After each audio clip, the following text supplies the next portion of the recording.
Let's ask with the kind of, the Cliff's Notes version. Do they still have Cliff's Notes? Is that a dated reference? I think it's still an online phenomenon, right? Yeah, I think they still do because my wife every now and then will complain about students copying things from them. A perennial problem. Although Me. she usually complains about Sparks notes. I haven't heard. Yeah, those are slightly newer. There were also Monarch notes back in the day. I'm not sure they're around at all. I remember those, yeah. But anyway, I mean, the basic, if someone wanted to pretend to have a deep knowledge of Hume while having, in fact, the superficial knowledge of Hume, this is where the Cliff Notes reference comes in. So if they're at a dinner party and somebody mentioned Hume and they just wanted to say one thing to signify their knowledge of Hume, whether they actually had any or not, I assume what they would say is, Hume, British empiricist.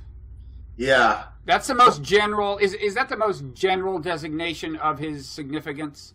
It is. Of course, as is always the case with philosophy, the minute you say that, there's 20 problems. Right. This is actually sort of interesting what we're saying. I mean, there is a kind of a textbook history version of the Enlightenment, which breaks the Enlightenment up into two traditions, the empiricist tradition and the rationalist tradition. The empiricist consisting of John Locke, Bishop Berkeley, and David Hume. The rationalist consisting of Leibniz, Spinoza, and Descartes, with Kant representing a sort of grand synthesis at the end. And I think that this picture is almost entirely misleading. Okay, but before we debunk it, can we flesh it out a little? Like, by empiricist, sure. I mean, first of all, it seems to me in philosophy, empirical or empiricism is used in two maybe related senses. On the one hand, it seems to be a theory of how we come to have knowledge in our brain. We come to have knowledge in our brain through interaction through experience with the environment. That's Locke. You start off with a blank slate, a tabula rasa. Right. So he's right.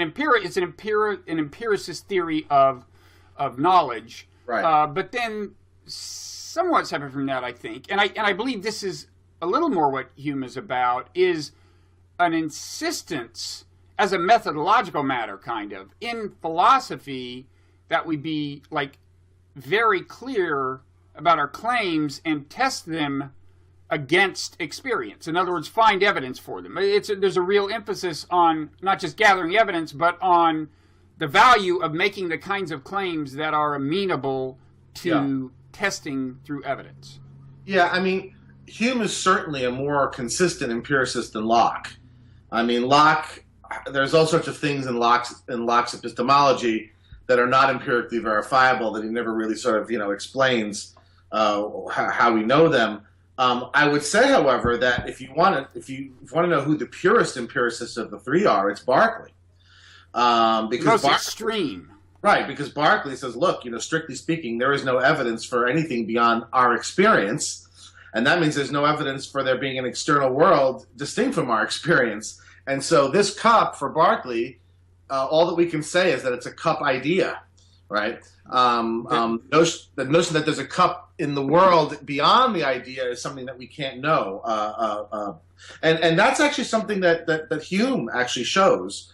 I actually think Hume, there was a revolution in Hume scholarship that happened in the mid-20th century. A man named Norman Kemp Smith, who basically reconceived Hume not as an empiricist but as a naturalist. And I'm sure we'll get into that later, the sense in which his philosophy is naturalistic. Well, they're related. They're obviously related because, when you think of a naturalistic worldview, you think of a scientific worldview. Of course, Hume is writing in the 18th century before modern science, as we think of it, has really very fully developed. But when you think of a naturalistic worldview, think of a scientific worldview, you think of a worldview that demands evidence, which is what an empiricist is also insisting on. That's right. But the irony with Hume, it seems to me, is what you alluded to when you talked about Berkeley, is Hume in kind of thinking about evidence, spends so much time emphasizing the limits of our ability to really know things about evidence and to know about our perceptions and the relationship among our perceptions, that he's somewhere in the direction of a Berkeley who's kind of saying, for all we know, the world doesn't exist. Really, Hume and Berkeley represent different reactions to the same problem. And that problem is that evidence only gets you so far and doesn't get you as far as you would have thought it would have. And we could talk in detail when we talk specifically about his skepticism about causality or about induction or whatever. Evidence doesn't get you nearly as far as you think it would.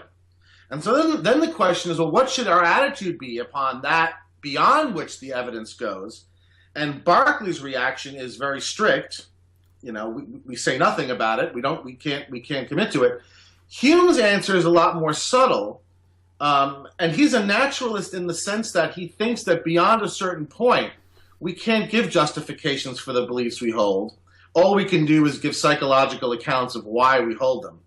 And so once you reach the limit of what evidence can tell you about causality, everything else we have to say about causality, really all we can do is talk about human psychology. Beyond that, however, Hume also was of the view that it's pointless to try and live out the kind of view that Berkeley lives out. In other words, at the end of the day, Hume says, yes, the evidence only goes so far, we can only rationally prove so much, but at the end of the day, you simply believe anyway and you go about your business. He's got this wonderful line about, you know, you leave the study, you go play a game of backgammon, you walk outside, and the skeptical doubts evaporate, even though they haven't been solved. Whereas Berkeley wants to say, Berkeley in that sense is almost more like a Pyrrhonist, like a Pyrrhonic skeptic from ancient Greece, who, if there's no evidence, you suspend belief, right?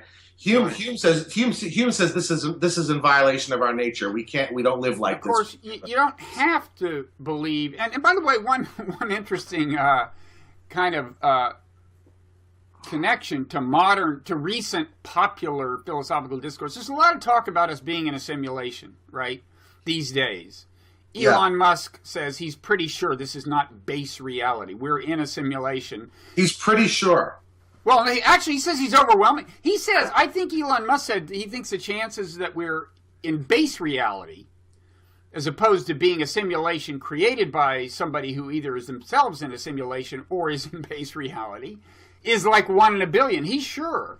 But there was this actual philosopher, Nick Bostrom, right, who did a paper arguing that there's reason to believe the chances are we're in a simulation. But anyway, the point I was going to make was, you said in the end of the day we believe it's real and we go out and do it.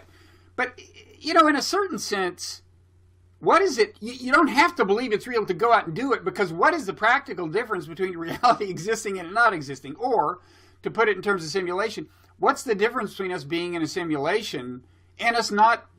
The whole point is the two experiences are exactly the same. Yeah. So which one you believe is the truth almost doesn't matter. You go about your business. Yeah, but Hume wants to make a stronger point than that. Okay. Hume wants to say we can't help but believe that.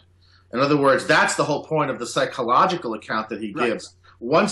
Once the rational account runs out, once the evidence runs out, and we find out, well, all we've shown and proven is constant conjunction. We don't have causality, right? Yeah. All we have is one thing happening after another. That's all we can prove. That's all the evidence shows.